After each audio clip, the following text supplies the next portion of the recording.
தங்கம் விலை சவரனுக்கு 480 ரூபாய் உயர்வு. சென்னையில் கடந்த 2 நாட்களில் ஆபரண தங்கம் சவரனுக்கு 2880 ரூபாய் அதிகரிப்பு.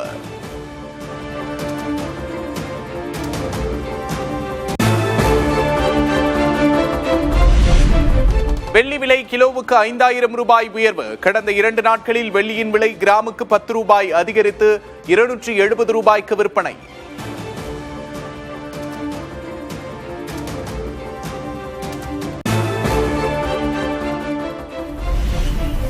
மேற்கு தொடர்ச்சி மழை காவிரி படுகை மாவட்டங்களில் ஜூன் 15 வரை மழை பெய்யும். இன்று முதல் இடி மின்னலோடு மழை பெய்யும் என்றும் வானிலை ஆய்வு மையம் கணிப்பு.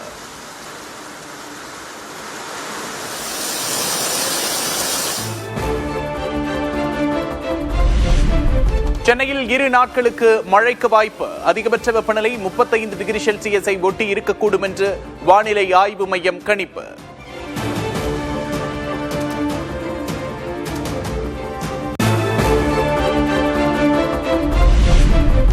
தமிழகம், புதுச்சேரி, காரைக்காலில் 3 நாட்களுக்கு அதிகபட்ச வெப்பநிலை குறைவாக பதிவாகும். இயல்பை விட 2 டிகிரி செல்சியஸ் வரை குறைவாக இருக்கக்கூடும் என்று வானிலை ஆய்வு மையம் கணிப்பு.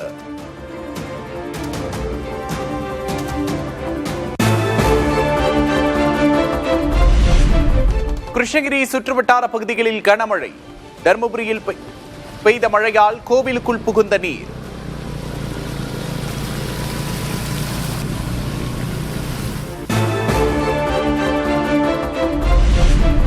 சேலம், கிருஷ்ணகிரி, தருமபுரி, கள்ளக்குறிச்சி உள்ளிட்ட மாவட்டங்களில் வெளுத்து வாங்கிய கனமழை. தஞ்சை, புதுக்கோட்டை உள்ளிட்ட காவிரி படுகை மாவட்டங்களிலும் மழை.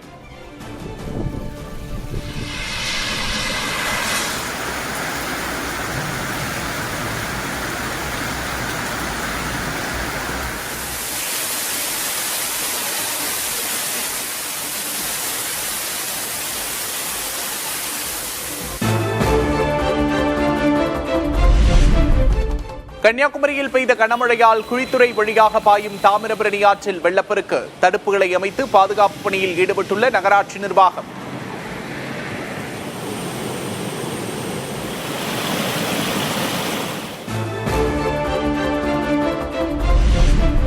மேற்கு தொடர்ச்சி மலைப்பகுதியில் பெய்த கனமழையால் வறண்டு கிடந்த ராமநதி அணைக்கு நீர்வரத்து அதிகரிப்பு. ஒரே வாரத்தில் அணையின் நீர்மட்டம் 37 அடி உயர்ந்து 62 அடியை எட்டியது.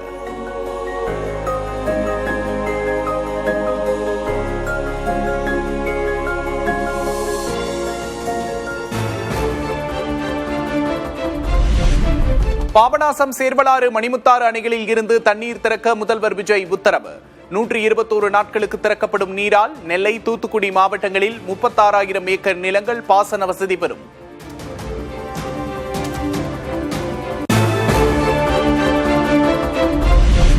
கர்நாடகா தலைநகர் பெங்களூருவில் கொட்டி தீர்த்த கனமழை. சாலைகளில் பெருக்கெடுத்து ஓடிய தண்ணீரால் வாகன ஓட்டிகள் அவதி.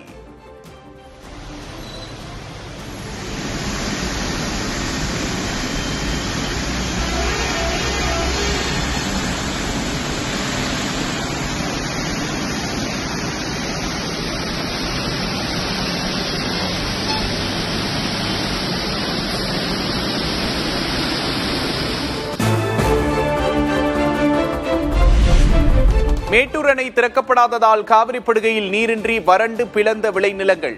குறுவை சாகுபடியை எப்படி தொடங்குவது என்று தெரியாமல் கண்ணீரில் விவசாயிகள்.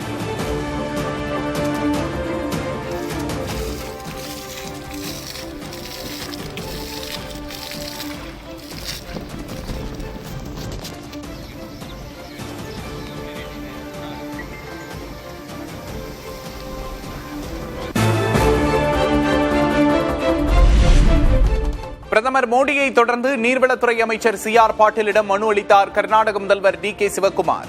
மேகதாது அணை திட்டத்துக்கு விரைவாக அனுமதி வழங்க வேண்டும் என்று கோரிக்கை.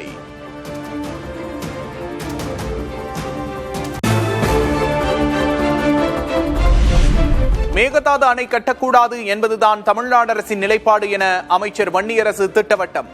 தமிழ்நாட்டின் பாதுகாப்பை உறுதி செய்யும் வகையில் சட்ட நடவடிக்கைகள் எடுக்கப்படும் என்றும் கருத்து. கர்நாடக அரசு செய்வது என்பது மிக மோசமான சட்டத்துக்கு விரோதமாக அவர்கள் செயல்படுத்துகிறார்கள். தமிழர்களுக்கு எதிராக, தமிழ்நாட்டுடைய உரிமைகளுக்கு எதிராக தொடர்ந்து அவர்கள் செயல்படுத்துகிறார்கள் என்பது எல்லாருக்குமே தெரிந்ததுதான். ஆகவே அரசுடைய நிலைப்பாடு இதுதான். மேகதாது அணை கட்டக்கூடாது என்பதுதான் அரசுடைய நிலைப்பாடு.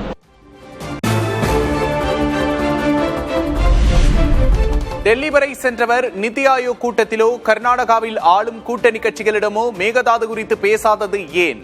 முதல்வர் விஜய்க்கு எதிர்க்கட்சித் தலைவர் உதயநிதி ஸ்டாலின் கேள்வி.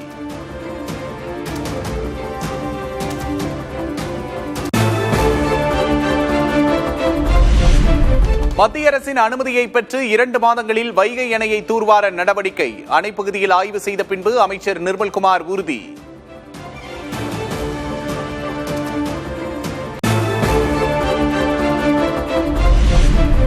திமுகவில் நிர்வாக அமைப்புகளை பலப்படுத்த கட்சி தலைமை திட்டம். 10 துணை பொதுச் செயலாளர்களை நியமிக்க திமுக தலைவர் மு க ஸ்டாலின் முடிவு என்று தகவல்.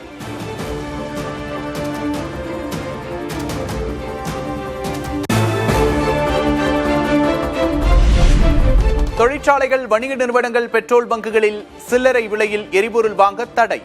வாகனம் ஒன்றுக்கு ஒரு நாளுக்கு 200 லிட்டருக்கு மேல் டீசல் விற்கக்கூடாது என்று மத்திய அரசு கட்டுப்பாடு.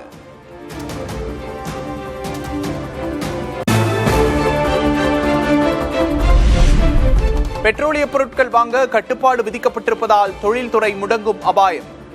குடிநீரேற்றம் போன்ற நகராட்சி, மாநகராட்சி கட்டமைப்புகளின் அன்றாட பணிகள் பாதிக்கும் என்றும் எச்சரிக்கை.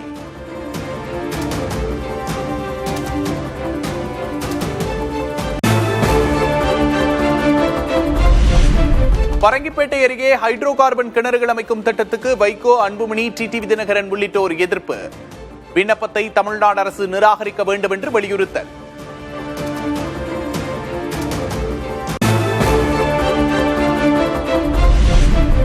ஐந்தாயிரம் பள்ளிகளில் செயற்கை நுண்ணறிவு மற்றும் கோடிங் பாடம் கற்றுத்தரப்படும் என்று அமைச்சர் ராஜ்மோகன் அறிவிப்பு. பள்ளியில் சாதி, மத அடையாள கயிறுகளை மாணவர்கள் அணிந்து வர அனுமதி இல்லை என்றும் திட்டவட்டம்.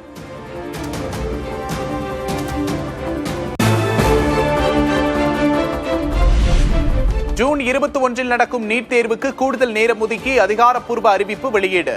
3 மணி நேரத்திற்கு பதில் 3 மணி 15 நிமிடங்கள் என அறிவித்துள்ளது தேசிய தேர்வு முகமை.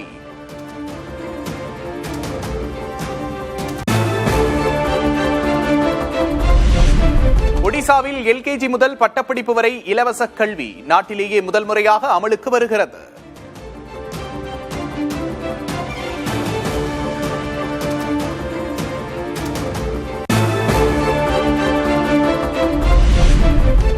கேரளாவில் ஷிகல்லா தொற்றுக்கு பெண் உயிரிழப்பு.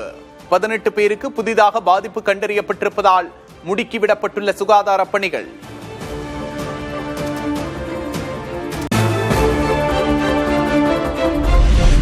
கேரளத்தில் ஒருவருக்கு நிபா வைரஸ் பாதிப்பு உறுதியான நிலையில் அவசர பணிகளை முடுக்கிவிட்ட சுகாதாரத்துறை. பாதிக்கப்பட்டவரோடு தொடர்பில் இருந்த 77 பேர் தீவிர கண்காணிப்பு.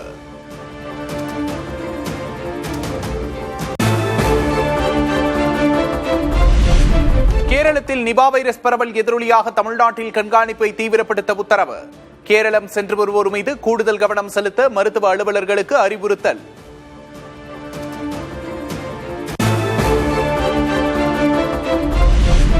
புற்றுநோய்க்கான கீமோதெரபி சிகிச்சைக்கு மாற்று மருந்து குறித்து ஆராய குழு அமைப்பு.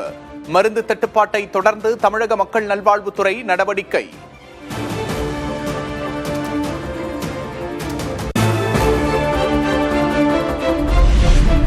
திமுகவும் தாவேகாவும் தான் பாஜகவின் கொள்கை எதிரிகள் என்று அமித்ஷா பேச்சு.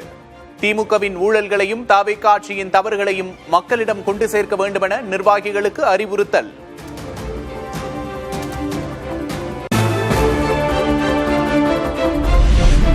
இந்தியாவின் பன்முகத்தன்மையை காக்க திமுக துணை நிற்கும் என்று காங்கிரஸ் மூத்த தலைவர் ராகுல் காந்தி சூசகம். தமிழகத்தில் கூட்டணி முறிந்தாலும் மக்களவைத் தேர்தலில் திமுக ஆதரிக்கும் என்ற வகையில் பேச்சு.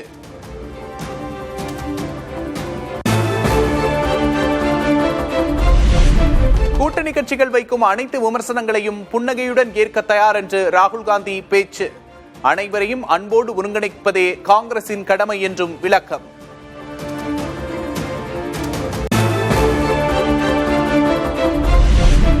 எதிர்க்கட்சிகளிடையே ஒற்றுமை இல்லை என்று பாஜக பொய் பரப்புரை செய்வதாக ராகுல் காந்தி விமர்சனம். எதிர்க்கட்சிகள் இணைந்தால் பாஜகவை வீழ்த்துவது எளிது என்றும் நம்பிக்கை.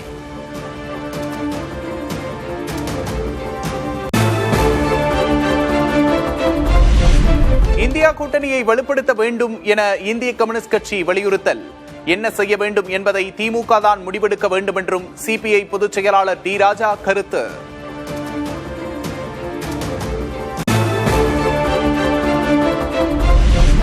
கேரள முன்னாள் முதல்வர் பினராயி விஜயன் மகளுக்கு மீண்டும் அமலாக்கத்துறை சம்மன். பணமுறைகேடு வழக்கு விசாரணைக்காக வரும் 17ஆம் தேதி ஆஜராக உத்தரவு.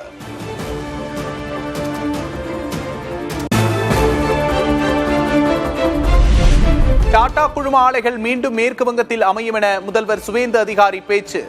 வேலைவாய்ப்பை அதிகரிக்க தேவையான அனைத்து நடவடிக்கைகளும் எடுக்கப்படும் என்றும் திட்டவட்டம்.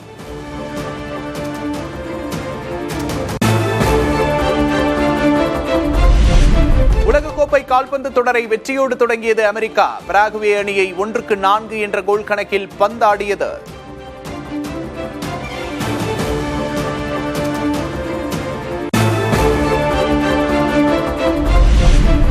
கட்சித் தலைமைக்கு எதிராக போர்க்கொடி தூக்கியுள்ள திரிணாமுல் காங்கிரஸ் எம்பிக்கள் 19 பேர் சபாநாயகர் ஓம் பிர்லாவுக்கு கடிதம்.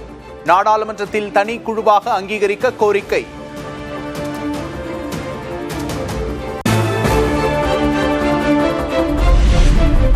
மாநிலங்களவை தேர்தல் வேட்புமனு நிராகரிக்கப்பட்டதை எதிர்த்து காங்கிரசின் மீனாட்சி நடராஜன் தாக்கல் செய்த மனு தள்ளுபடி. தேர்தல் நடைமுறைகள் தொடங்கிவிட்டதால் நீதிமன்றம் தலையிட முடியாது என்று கூறி மனுவை நிராகரித்தது உச்சநீதிமன்றம்.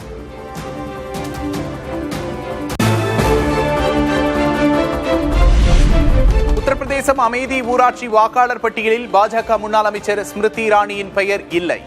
பட்டியலில் பெயர் விடுபட்டது குறித்து விசாரணைக்கு உத்தரவு.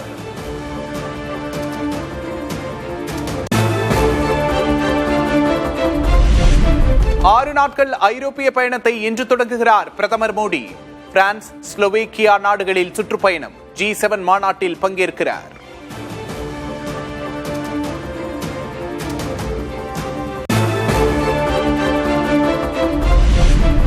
அமெரிக்க தாக்குதலில் இந்திய மாலுமிகள் 3 பேர் பலியான விவகாரத்தில் பிரதமர் மோடி மௌனம் காப்பதாக மக்களவை எதிர்க்கட்சித் தலைவர் ராகுல் காந்தி குற்றச்சாட்டு. இந்திய அன்னையின் மகன்களை கொன்றவர்களை நேருக்கு நேர் எதிர்கொள்ளும் துணிவோ வலிமையோ இல்லாத பிரதமர் என்றும் விமர்சனம்.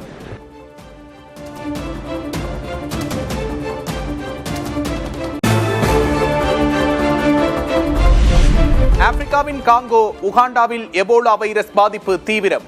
முன்னெச்சரிக்கையாக சர்வதேச பொது சுகாதார அவசர நிலை பிரகடனம் செய்த உலக சுகாதார அமைப்பு.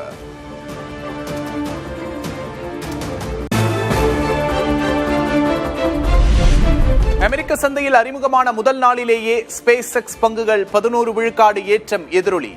உலகின் முதல் ட்ரில்லியனர் ஆனார் எலான் மஸ்க்.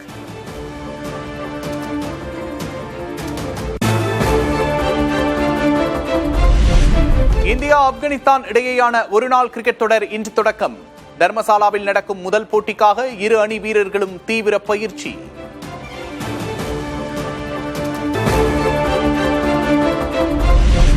ரஷ்யாவில் நடந்த சர்வதேச மணல் சிற்ப திருவிழா. ரஷ்யா கிராண்ட் சாண்ட் மாஸ்டர் விருதை வென்றார் இந்திய மணல் சிற்ப கலைஞர் சுதர்சன் பட்நாயக்.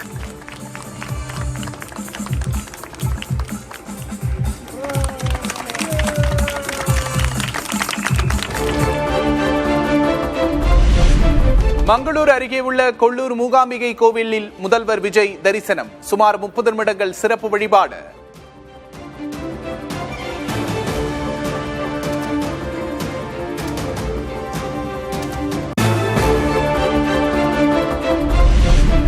கொள்ளூர் மூகாம்பிகை கோவிலுக்கு 1.6 கிலோ எடையுள்ள வெள்ளி வாளை காணிக்கையாக அளித்தார் முதல்வர் விஜய். 1984 மூகாம்பிகைக்கு தங்க வாள் வழங்கியிருந்தார் முன்னாள் முதல்வர் எம்ஜிஆர்.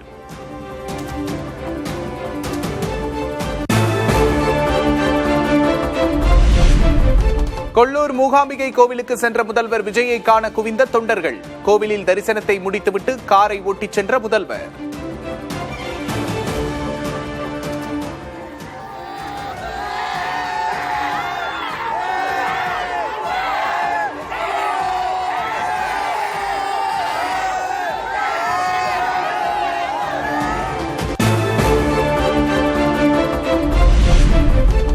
கர்நாடகா 3 நாட்கள் பயணம் நிறைவு. சென்னை திரும்பினார் முதல்வர் விஜய்.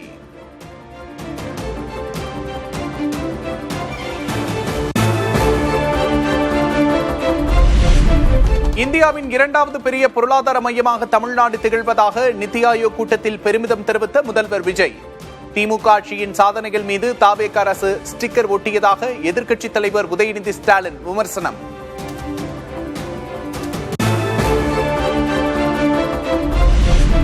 கோடை காலத்தில் மின்சார தேவை அதிகரித்திருப்பதே மின்தடைக்கு காரணம் என்று அமைச்சர் செங்கோட்டையன் கருத்து.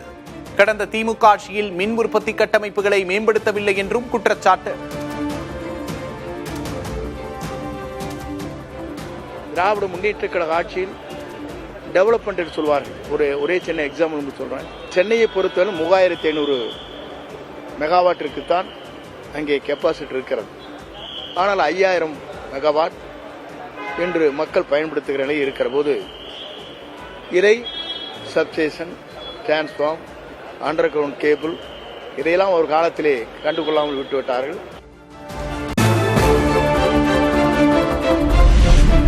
தாவேக அரசுக்கு எதிராக அதிமுக சார்பில் விழுப்புரத்தில் வரும் 19ஆம் தேதி கண்டன ஆர்ப்பாட்டம். பயிர்க்கடன் தள்ளுபடி, மின்வெட்டு பிரச்சினைகளை முன்னிறுத்தி நடைபெறும் என்று எடப்பாடி பழனிசாமி அறிவிப்பு.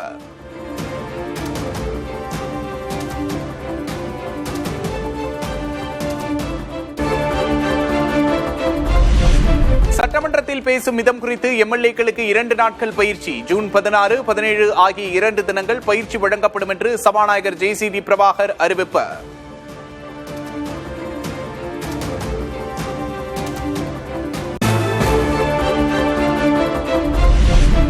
ராஜினாமா செய்த 4 சட்டமன்ற உறுப்பினர்களுக்கு விளக்கம் கேட்டு நோட்டீஸ் அனுப்பிய சபாநாயகர்.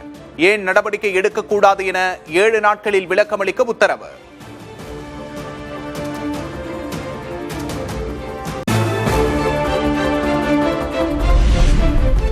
காங்கிரசில் இருந்து விலகுவதாக செய்தி தொடர்பாளரும் மண்டல பொறுப்பாளருமான இப்ராஹிம் அறிவிப்பு. திமுக கூட்டணி விவகாரத்தில் இரட்டை நிலைப்பாடு கடைபிடிப்பதாக கட்சியின் மீது குற்றச்சாட்டு.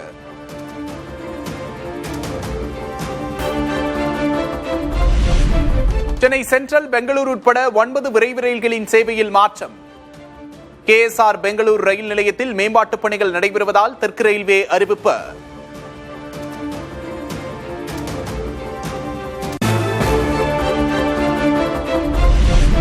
தாம்பரம் வேளச்சேரி சாலைக்கு வீரமரணமடைந்த மேஜர் முகுந்த் வரதராஜன் பெயர்.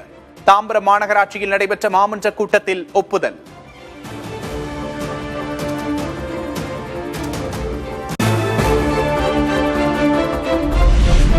சென்னையில் திருவிக நகர், அம்பத்தூர், அண்ணா நகர் மண்டலங்களில் நாளை காலை வரை குடிநீர் விநியோகம் நிறுத்தம். அண்ணா நகரில் குடிநீர் குழாய் இணைப்பு பணிகள் நடைபெற்று வருவதால் நடவடிக்கை.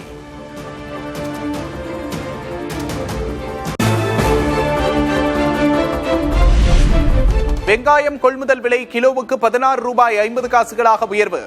கொள்முதல் விலை உயர்வு இன்று முதல் அமலுக்கு வருவதாக மத்திய அரசு அறிவிப்பு.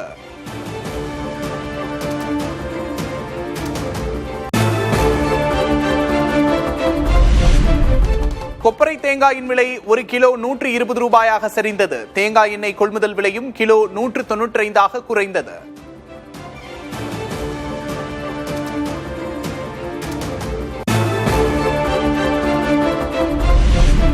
முட்டை கொள்முதல் விலை 10 காசுகள் உயர்ந்து 6 ரூபாய் 10 காசுகளாக நிர்ணயம். தேவை அதிகரிப்பால் கடந்த ஒரு வாரத்தில் 40 காசுகள் விலை உயர்வு.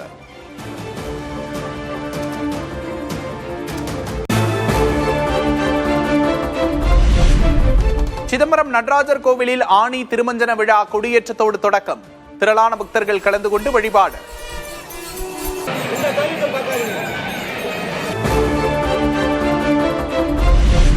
உலகக்கோப்பை கால்பந்து போட்டியை அதிரடியான வெற்றியோடு தொடங்கியது அமெரிக்கா. பராகுவே அணிக்கு எதிரான ஆட்டத்தில் 4 கோல்கள் அடித்து அசத்தல் வெற்றி.